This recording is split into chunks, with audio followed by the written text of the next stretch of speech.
प्यारे बच्चों, ये जो वीडियो हम बना रहे हैं, ये वीडियो आपके बोर्ड के एग्ज़ाम में लगभग 4 से 6 नंबर का क्वेश्चन अवश्य आता है। इसको ध्यान से देखें। ये शीत युद्ध का जो दौर चला, उसके क्या परिणाम हुए, इसके बारे में हम इसमें डिस्कस करेंगे कि शीत युद्ध के क्या परिणाम हुए। प्रश्न भी इसी तरह से आता है कि शीत युद्ध के परिणामों के बारे में बताइए, या शीत युद्ध के क्या परिणाम हुए, या शीत युद्ध के क्या प्रभाव हुए। इस तरह से प्रश्न आता है। तो इस प्रश्न का उत्तर हम कैसे लिखेंगे, ये देखने की कोशिश करेंगे। शीत युद्ध के परिणाम। शीत युद्ध के परिणाम या प्रभाव निम्नलिखित हुए। नंबर 1, विश्व 2 गुटों में विभाजित हो गया। ये 2 गुट कौन से? एक पूंजीवादी उदारवादी लोकतंत्र के समर्थक, जिसका लीडर था, जिसका नेता था अमेरिका, और दूसरा ग्रुप सोवियत संघ, जो साम्यवादी विचारधारा का कम्युनिस्ट देश था।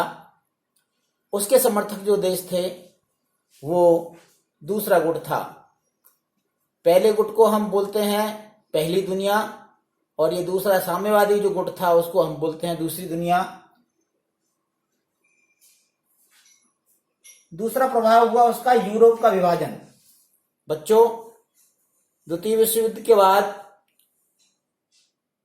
ये 2 महाशक्तियां जो बनी, उन्होंने यूरोप को 2 भागों में बांट लिया। पश्चिमी यूरोप वो अमेरिका के प्रभाव क्षेत्र में आया, और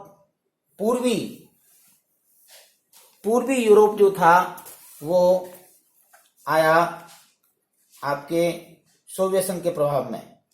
मैं आपको दिखाना चाहूंगा, ये जो मैप है इसको ध्यान से देखें।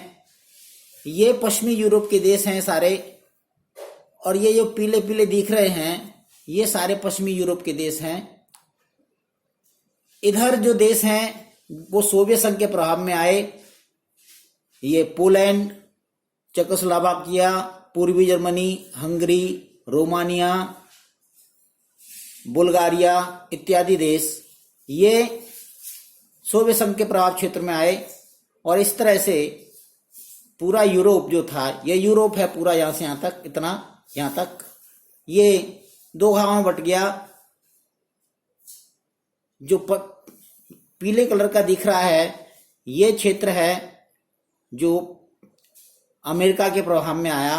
इसमें देश थे स्पेन, फ्रांस, पश्चिमी जर्मनी, इटली, ब्रिटेन, नॉर्वे आदि। बच्चों, परमाणु अस्त्रों में वृद्धि। आपको मालूम है कि अमेरिका ने द्वितीय विश्व युद्ध के दौरान 2 परमाणु बम, एक हिरोशिमा पे और एक नागासाकी पे, ये 2 परमाणु बम छोड़े, और इन दोनों परमाणु बम से बड़ा ही नुकसान हुआ। एक परमाणु बम का नाम था लिटिल बॉय, जो कि हिरोशिमा पर गिराया गया था, और दूसरे का नाम था फैटमैन, जो नागासाकी पे गिराया गया। बच्चों, इस परमाणु अस्त्रों में जो वृद्धि जो हुई, अमेरिका के पास परमाणु अस्त्र था, सोवियत संघ ने भी अपना परमाणु कार्यक्रम शुरू किया, और इससे उन दोनों के बीच में परमाणु हथियारों की जो होड़ थी वो चालू हो गई, और उसमें उत्तरोत्तर वृद्धि होती गई। बच्चों, विश्व में भय और आतंक का माहौल हो गया। दोनों ग्रुपों के देश इस भय से कि कहीं हमारे ऊपर हमला ना कर दे दूसरा ग्रुप, और इसी भय के कारण से और सारे के सारे देश आतंकित रहने लगे, जिसके फलस्वरूप सैनिक संगठन बनने लगे। अमेरिका ने ट्रूमैन की थ्योरी के अनुसार वो देश जिन देशों को सोवियत संघ प्रभावित कर सकता था, उन देशों को मिलाकर के एक नाटो नाम से संगठन बनाया। अब नाटो का मतलब आप समझ लीजिए, नॉर्थ अटलांटिक, यहाँ अटलांटिक महासागर है, ये अटलांटिक महासागर है। मैं आपको ग्लोब में दिखाऊं, देखिए ये अटलांटिक महासागर है पूरा का पूरा, यहां से यहां तक।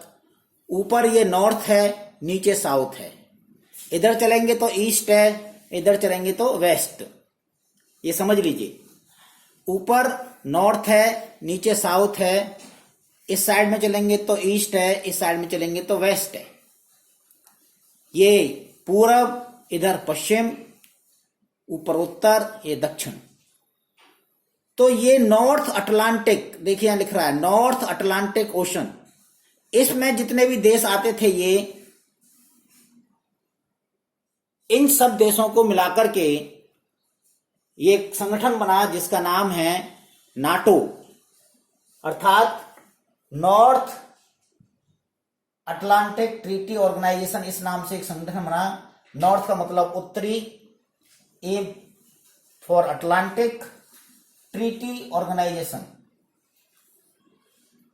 इसकी स्थापना हुई 4 अप्रैल 1947 को,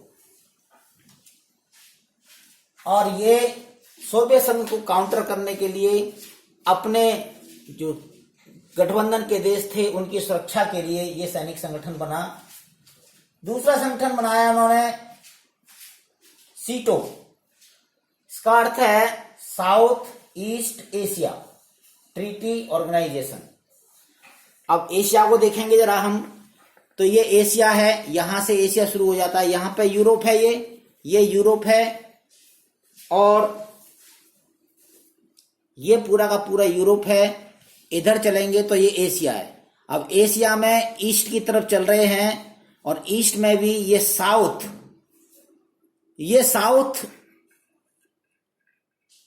east Asia, south East Asia के ये देश हैं।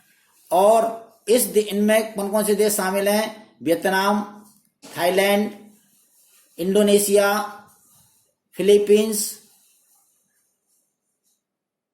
दक्षिणी कोरिया, जापान, इन सब देशों को मिलाकर के जो है एक संगठन बना।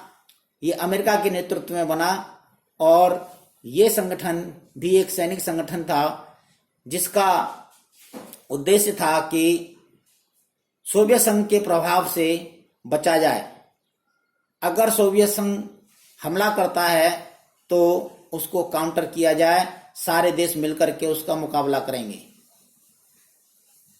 इसकी स्थापना हुई 4 सितंबर 1954 को। बच्चों, बाद में इसमें ऑस्ट्रेलिया और पेपुआ न्यू गिनी और न्यूजीलैंड इत्यादि देशों का भी इसमें, ये न्यूजीलैंड है, इसमें जो है सम्मिलित किया गया इनको। लेकिन यह संगठन ज्यादा प्रभावी नहीं हो सका, क्योंकि बहुत सारे देशों ने इसमें ज्यादा रुचि नहीं दिखाई, और इसी वजह से यह संगठन 1977 में विघटित हो गया, यानी टूट गया। एक और संगठन बना SEATO, CENTO not SEATO, CENTO,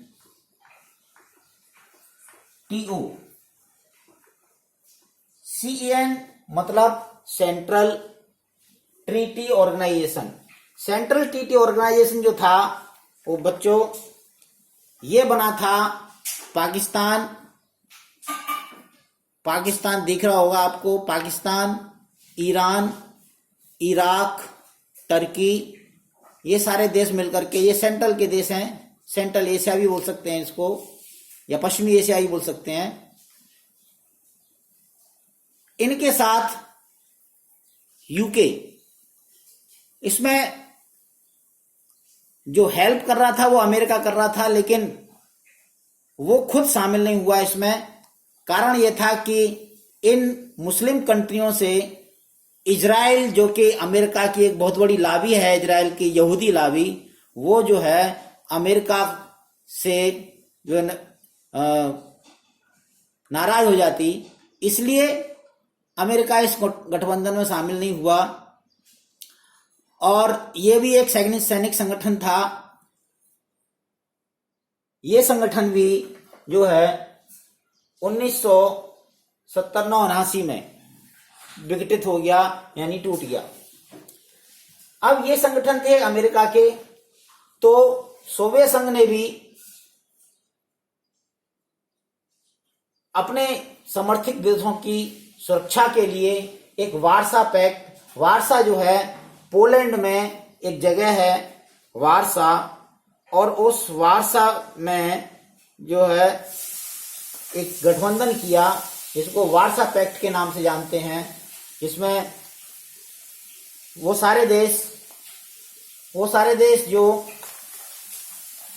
Soviet संघ के प्रभाव में थे, ये देश पोलैंड, देखिए यहाँ वारसा लिखा हुआ है, आप दिख रहा होगा, वारसा में ये संधि हुई, जिसमें पोलैंड, पूर्वी Germany, Czechoslovakia, Hungary, Romania, Bulgaria, Soviet संघ, ये देश इसमें शामिल हुए।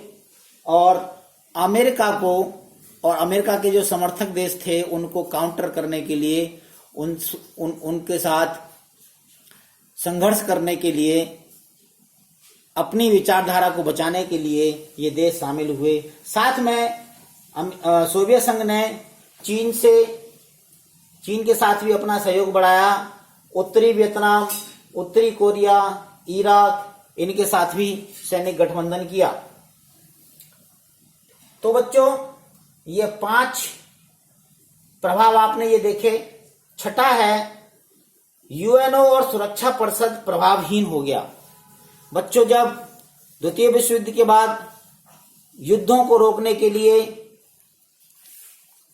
संघर्षों को रोकने के लिए, शांति से रहने के लिए यूएनओ की स्थापना की गई थी। उसमें एक सुरक्षा परिषद का गठन किया गया था, जिसका उद्देश्य था कि सारे देशों की सुरक्षा और शांति बहाली रखना। लेकिन ये 5 देश, जिसमें सोवियत संघ, अमेरिका और यूनाइटेड किंगडम, फ्रांस और चीन, ये 5 देश, उसके सुरक्षा परिषद के देश, इनको वीटो पावर मिली हुई थी। तो जब भी कोई रेजोल्यूशन पास कराना होता, जब भी कोई प्रस्ताव पास कराना होता, अगर एक देश के फेवर में नहीं होता तो वो देश वीटो कर दिया करता था। और इस तरह से सुरक्षा परिषद का काम प्रभावहीन हो गया। सुरक्षा परिषद के सारे देश किसी भी मसले पर एक नहीं हो पाए और परोक्ष युद्धों की भरमार हो गई। प्यारे बच्चों, मैंने जैसे पहले बताया था पिछले वीडियो में कि उत्तरी कोरिया और दक्षिणी कोरिया के साथ युद्ध हुआ, वियतनाम में युद्ध हुआ, और बच्चों कांगो में युद्ध हुआ, और कई सारी जगह इसी तरह से परोक्ष युद्ध होते रहे। इसके साथ साथ अफगानिस्तान में भी सोवियत संघ ने हस्तक्षेप किया। उसको काउंटर करने के लिए अमेरिका ने वहां पे गोरिल्ला युद्ध के माध्यम से और आतंकवादियों को सहायता दे करके वहां पर लड़ाई लड़ी। तो कई सारे परोक्ष युद्ध सामने आए। इसके अलावा और बहुत सारी घटनाएं भी घटी, लेकिन इन सब में जो एक बहुत ही महत्वपूर्ण जो प्रभाव हुआ इसका कि गुटनिरपेक्ष आंदोलन शुरू हुआ कुछ देश जो दोनों के किसी भी गठबंधन में नहीं जाना चाहते थे, यानी ना तो अमेरिका के साथ जाना चाहते थे और ना ही सोवियत संघ के साथ जाना चाहते थे। तो ये बच्चों जो हरे रंग से जो दिख रहे हैं, ये तीसरी दुनिया के वही देश हैं जिनको हम कहते हैं गुटनिरपेक्ष देश। यानी कि इनका सोचना था कि हम किसी भी गुट में नहीं जाएंगे और अपना विकास, अपना रक्षा हम खुद करेंगे। इनको ये डर था कि अगर हम सोवियत संघ के साथ जाते हैं तो अमेरिका के हम बुरे हो जाएंगे, और अगर अमेरिका के साथ जाते हैं तो हमें सोवियत संघ से दुश्मनी लेनी पड़ेगी। इसलिए ये देश सब इन्होंने एक अलग संगठन बनाया, और वो संगठन बना कौन सा? गुटनिरपेक्ष। बच्चों गुटनिरपेक्ष देश जो थे वो द्वितीय विश्व युद्ध के बाद अभी अभी आजाद हुए थे, और उन्होंने अपनी आजादी को अक्षुण्ण रखने के लिए, आजादी को बचाए रखने के लिए उन्होंने किसी भी गठबंधन में शामिल होना स्वीकार नहीं किया। तो ये थे शीत युद्ध के प्रभाव। ये 6 नंबर का प्रश्न आता है। आप में अगर 6 नंबर के प्रश्न में कम से कम 6 आप पॉइंट लिखेंगे और उनको डिस्क्राइब करेंगे तो आपके 6 नंबर बिल्कुल पक्के। अगर आप पहले इनके 6 पॉइंट लिख लेंगे और उनको आप डिस्क्राइब कर देंगे तो आपके 6 नंबर एकदम पक्के। आपको ये अगर वीडियो अच्छा लगे तो इसको लाइक करें, शेयर करें और इस चैनल को सब्सक्राइब करें। थैंक यू, धन्यवाद। देखते रहें देव चैनल।